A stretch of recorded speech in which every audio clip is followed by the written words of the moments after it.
नमस्कार, वंदे मातरम। मैं हूं श्यामगिरी। आप देख रहे हैं हमारा चैनल मुद्दा भारत का। मुद्दा भारत का यानी मुद्दा है आपका, मुद्दा है राजनीति का। राजनीति का मुद्दा अगर हम कहें तो इस समय जो है बिहार की राजनीति इस समय पूरी तरह से सुर्खियों में है। और सवाल ये उठ रहा है कि जिस तरह से बम्पर जीत हुई है एनडीए की बिहार में, क्या वहां पर मुख्यमंत्री एक बार फिर से नीतीश कुमार बनेंगे? ये सबसे बड़ा चर्चा इस समय जोरों में है पूरे देश में। यानी कि कहीं ना कहीं नीतीश कुमार का एकनाथ शिंदे तो नहीं हो जाएगा, ये भी चर्चा है। एकनाथ शिंदे के साथ क्या हुआ सभी को पता है।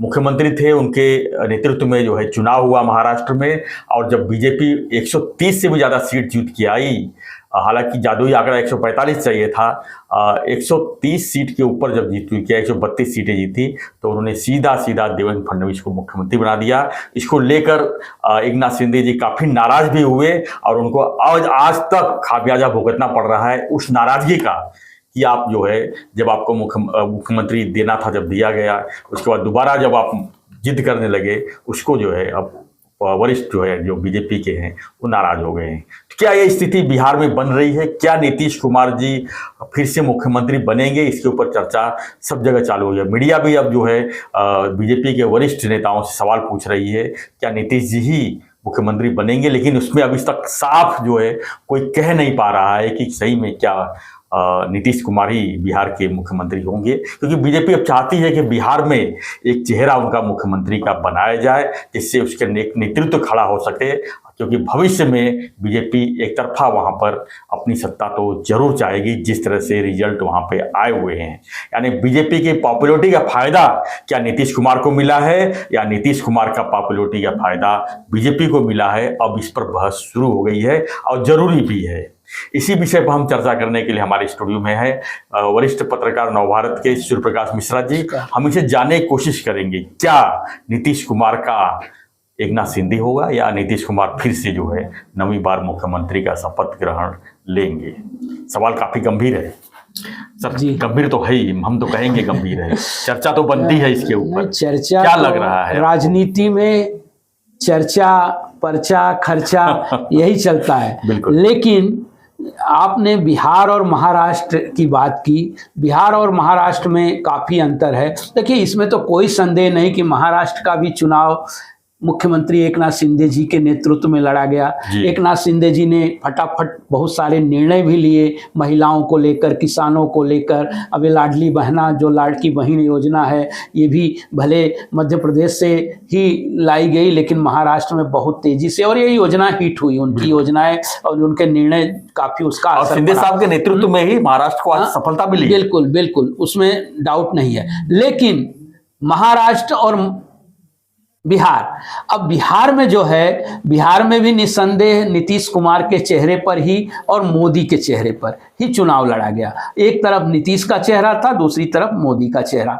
तो नीतीश कुमार, अच्छा, शुरू में नीतीश कुमार को बीमार और एक तरीके से थका हुआ एकदम घोषित भी किया गया। उसकी शुरुआत देखिए, राजनीति में इस तरह होती है, बोलते हैं ना, हमारे यहाँ गांव में कहावत है, गाते गाते विवाह होता है। तो ये सारी चीजें करने की कोशिश की गई नीतीश कुमार के साथ, लेकिन इसमें न विपक्षी सफल हो पाए और न बीजेपी सफल हो पाई, ऐसा मेरा मानना है। बीजेपी, ठीक है, बीजेपी ने की रणनीति काम आई। उन्होंने बाकायदे गठबंधन किया, एलजेपी को भी साथ में मिलाया और बाकी जो छोटे दलों को पकड़ के गठबंधन काम कर गया। और इसमें इसका फायदा ऐसा देखा जा रहा था कि जेडीयू को कम मिलेगा, नीतीश कुमार काफी 50 के नीचे आएंगे, लेकिन नीतीश कुमार तो देखिए एकदम बिल्कुल बीजेपी बराबरी, बिल्कुल, हाँ, वो हीरो बन बराबरी सीट लिए, बराबरी लगभग 5 का अंतर है। अब महाराष्ट्र में आपने देखा कि ठीक है, बीजेपी ने सीटें भी काफी ली थी और 130 सीटें, जैसे आपने कहा, 32 सीटें आई भी। और यहाँ हालांकि एकनाथ शिंदे जी ने 80 सीट लेकर 60 सीटों पर विजय प्राप्त की, उनका भी परफॉर्मेंस बहुत अच्छा रहा। तो लेकिन सीटों का अंतर बहुत ज्यादा रहा। ये बिहार में ऐसी स्थिति नहीं दिखाई दे रही है, सिर्फ 4 सीटों का अंतर है, और 4 सीटों का अंतर। और जो नीतीश कुमार, और सबसे बड़ी चीज, नीतीश कुमार के 12 सांसद जो हैं वो दिल्ली में बैठे हुए हैं, जो एनडीए का प्रमुख एक तरीके का हिस्सा है, और वो सरकार जो है, एनडीए की सरकार में उनका एक योगदान है। और वो इसी तरीके, तो कभी नहीं बीजेपी चाहेगी कि कि हमारा एनडीए का जो कुनबा है वो कहीं से डिस्टर्ब हो और वो आराम से, मुझे लगता है कि 10वीं बार, आपने 9वीं बार कहा, 10वीं बार मुख्यमंत्री पद की शपथ लेंगे और 20 सालों में 20 सालों से लगातार एक तरह का रिकॉर्ड होगा। भारत एक तरह का रिकॉर्ड है कि नीतीश कुमार जी 20 सालों से, मतलब एक सोचिए ना कि बिहार का जो मुख्यमंत्री का ताज है ना, उनके सर पे ही घूम घूम कर आता है। और ये राजनीतिक मजबूरी कहिए और या तो सामाजिक समीकरण वहां का कहिए, जिस तरह का उन्होंने वो किया, और वो अभी भी उनकी प्रासंगिकता जो है नीतीश कुमार की बिहार की राजनीति में बनी हुई है। और बिहार जो ऐसा प्रदेश है कि उन्होंने इस तरह का चुनावी समीकरण बनाया, उनकी जो महिलाओं में जो उनकी पैठ है, आपकी जानकारी के लिए बता दें, सबसे ज्यादा इस चुनाव में भी महिलाओं ने ही, देखिए 8-9% महिलाओं ने ही ज्यादा हिस्सा लिया और वोट जो है नीतीश कुमार के पक्ष में डाले। सबसे ज्यादा पुलिस जो है ना, महिला पुलिस, आपको बता दें बिहार में है कि ये नीतीश कुमार की कुछ ऐसे निर्णय हुए कि वो अगड़ों में भी और पिछड़ों में भी उनकी एकदम समान रूप से एक लोकप्रियता बनी। और ये लोकप्रियता बीजेपी भी जान रही है कि इनकी लोकप्रियता अभी भी कायम है। हालांकि बहुत सारा सामंजस्य बिठाकर एक लोकप्रियता मिली है उनको, लेकिन उनके भी वोट थोड़े कम भी हुए हैं पिछली बार की अपेक्षा।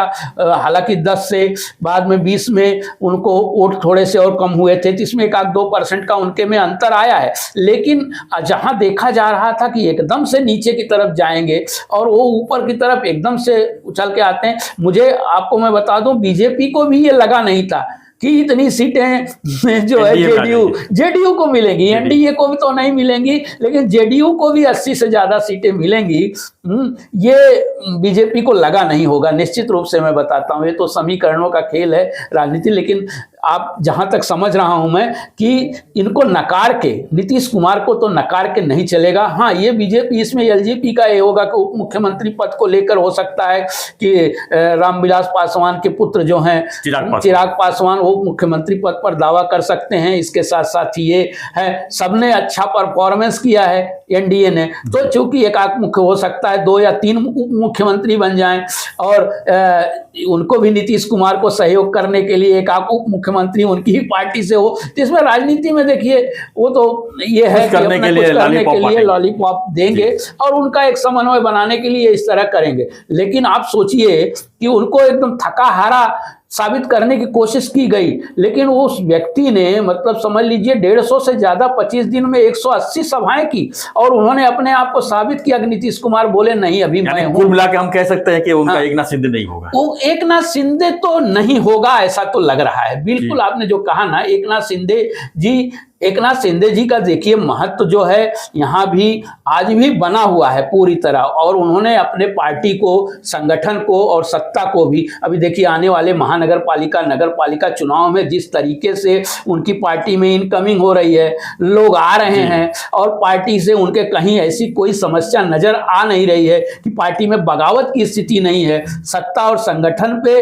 उनका बराबर कब्जा है। और दूसरी तरफ उद्धव ठाकरे का देखिए या राज ठाकरे जी का देखिए या शरद पवार की पार्टी का, उनकी पार्टी का लगातार क्षरण हो रहा है। क्या लगता है भविष्य में परेशान है शिंदे साहब का जो मुख्यमंत्री का दावेदार हैं जी, लगातार वो प्रयास भी कर रहे हैं, तो उनका भविष्य क्या देख रहे हैं? नहीं, भविष्य देखिए शिवसेना का भविष्य, एकनाथ शिंदे जी का भविष्य उज्जवल है, क्योंकि उनके पार्टी के पास उन्होंने उतनी ताकत बना ली है, उतने उनके पास कार्यकर्ता हैं, वो आगे की तरफ निकल चुके हैं। देखिए राजनीतिक समीकरण, हाँ ये है कि बीजेपी के साथ उनका जितना समन्वय, जितने अच्छे तरीके से, आप देखिए उन्होंने एक भी, अजित पवार की चर्चा हो रहा है, अजित पवार की पार्टी बिहार में जाके चुनाव लड़ी, कुछ नहीं उनको मिला है, 0.5% जमानत जब्त हो गई, जमानत सारी सीटों पर जमानत जब्त हो गई, लेकिन ये चुनाव नहीं लड़े। ये अपनी ताकतें नहीं जानते हैं कि भाई महाराष्ट्र में मेरी ताकत है, कुछ अन्य प्रदेशों में, मेरा बिहार में जब मेरा, लेकिन ये जाके एनडीए के पक्ष में उन्होंने प्रचार किया और वहां उम्मीदवार उनका चुन के भी आया,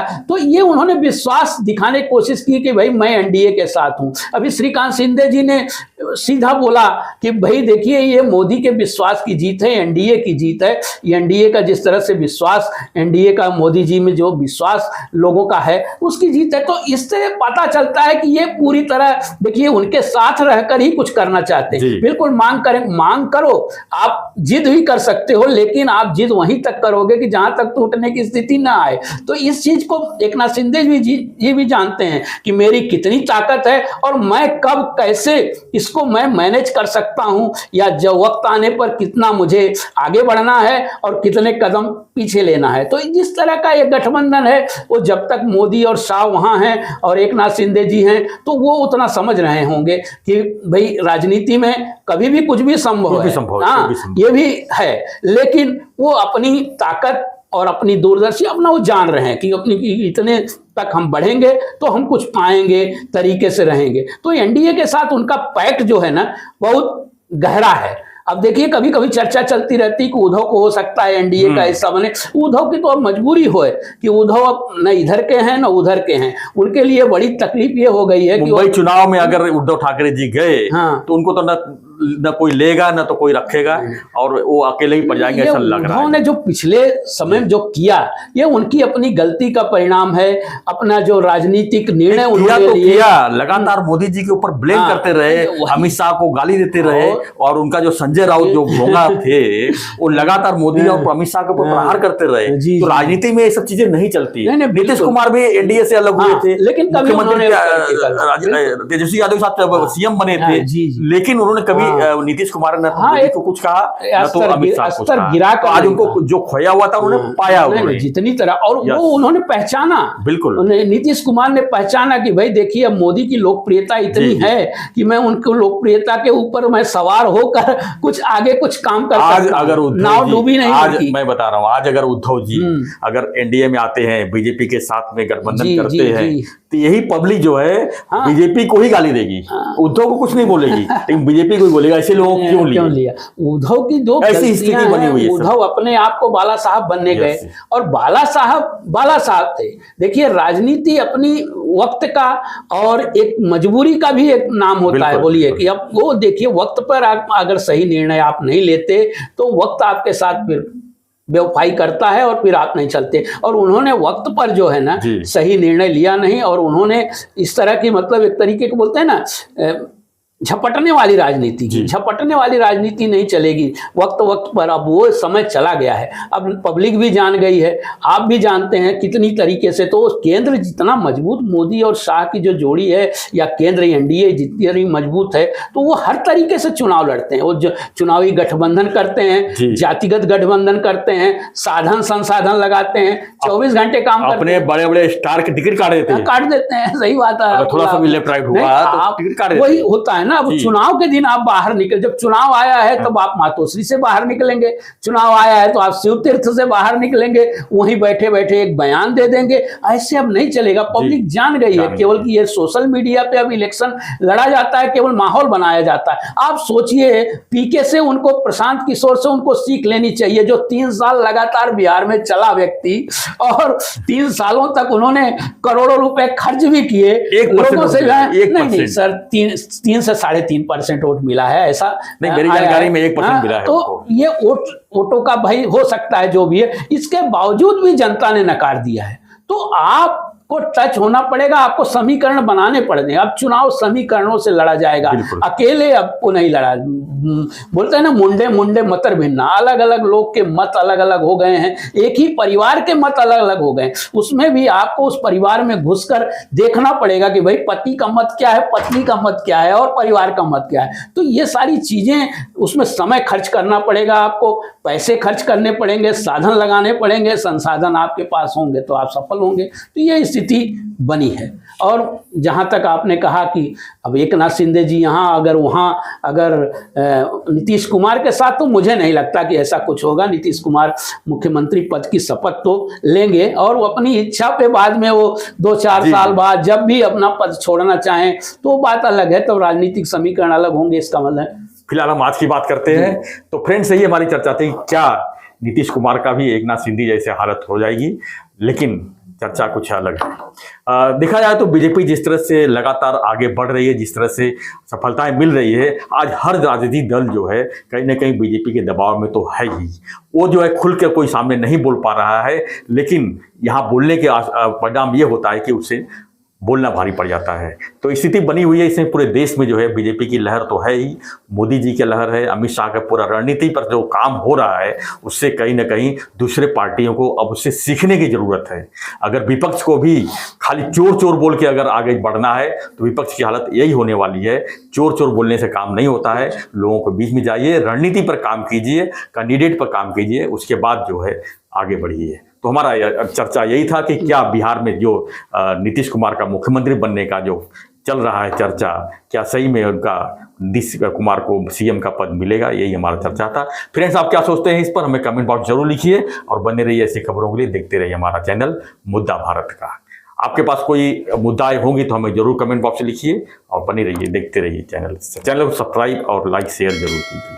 धन्यवाद मिश्रा जी, धन्यवाद। धन्यवाद। जय हिंद, जय भारत।